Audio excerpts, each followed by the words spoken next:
Günahка төшү. Изге язмадан алынган тарих. Кешеләрнең беренче гөнаһны ничек эшләгәннәре турында хикәя. Аллаһы барлыкка китергән барлык хайваннардан да иң хәйләкәре йылан булган. Ул хатын-кыздан сораган: Аллаһы сезгә үзенең бакчасыннан бер нәрсә дә ашарга рөхсәт итмәве, дөресме? Безгә барлык җимешләрне дә ашарга ярый.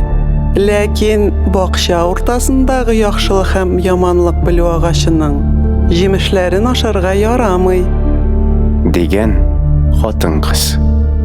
Аллаһы без үлмәс өчен аның җимешләрен ашамаска һәм хәтта аларга кагылмаска кушкан. Юк, үлмисез.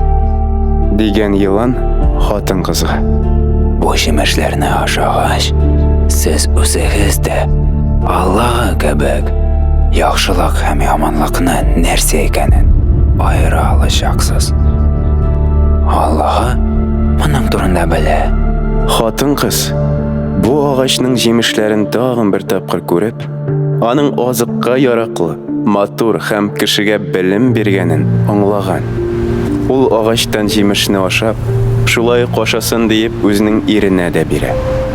Алар шунда ук үзләренең ялангач булуын күреп, агач яфракларыннан билбаулар ясап кигәннәр. Кич белән бакчада алар Аллаһының килүен ишетеп, агач артына качканнар. Аллаһы Адәмгә: Син кайда? дип эндәшкән.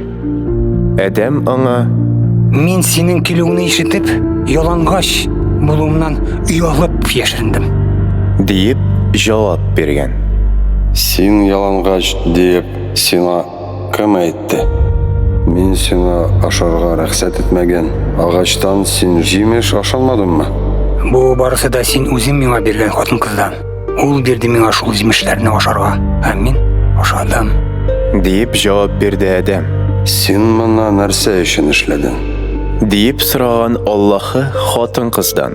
Бу барысы да йыланнан. Ул мине алдады һәм мин ашадым. Шуннан соң Аллаһы йыланга әйткән: Моны эшләгәнең өчен син каһәрләнәчәксең.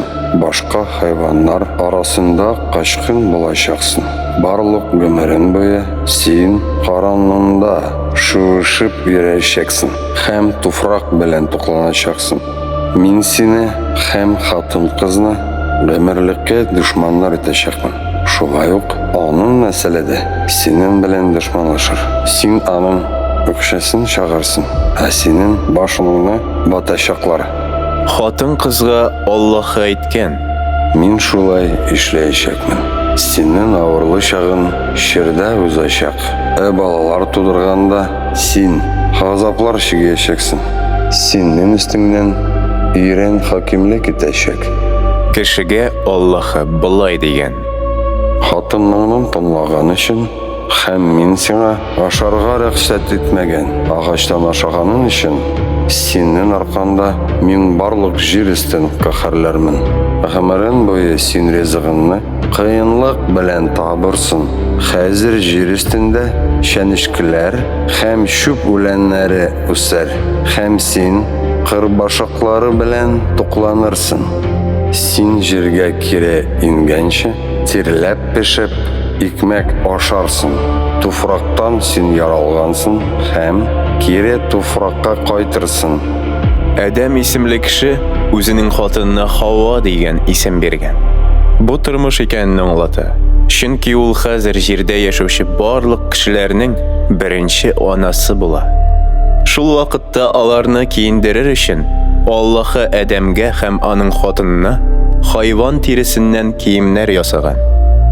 Шуннан соң Аллаһы әйткән: Менә хәзер кеше нәрсә ул яхшылык, ә нәрсә явызлык икәнен белеп, үзе дә Аллаһы кебек булды. Хәзер инде ул мәңге яшәмәсен өчен тормыш агачының җимешен ашамаска тиеш.